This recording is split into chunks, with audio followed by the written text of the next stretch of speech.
Hi friends, and welcome back again to my YouTube channel.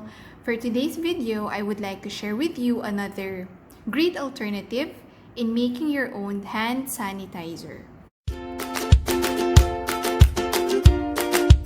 So, all we need would be our Thieves household cleaner, our Thieves essential oil, tea tree oil, vitamin E, and of course our rum that is about 75% in alcohol content. We'll be needing 60 ml of our rum that is 75.5% in alcohol. This recipe is actually a CDC compliant because the end product of this hand sanitizer would have 69.21% of alcohol concentration. So next would be 5 ml of our Thieves household cleaner.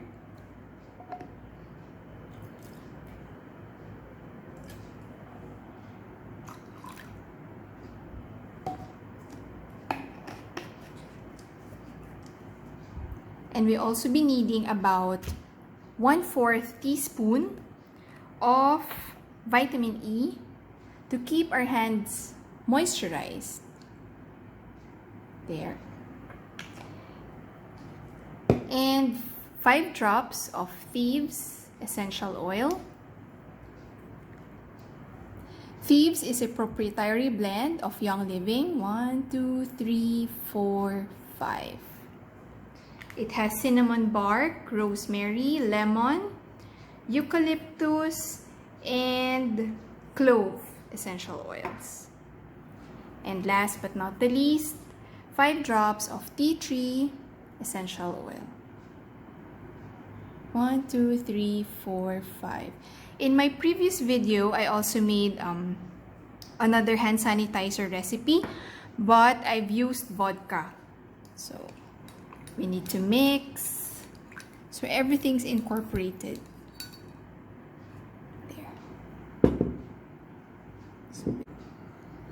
And now we transfer it to our spray bottle.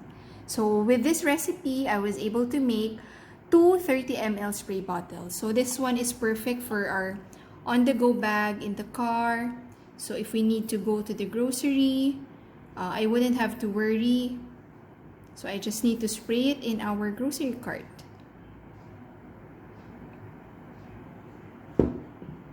It's one. Another.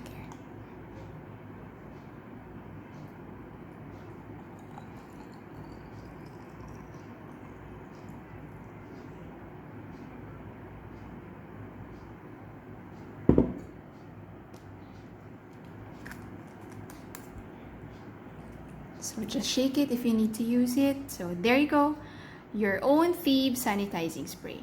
Thank you guys for watching and bye. Stay safe.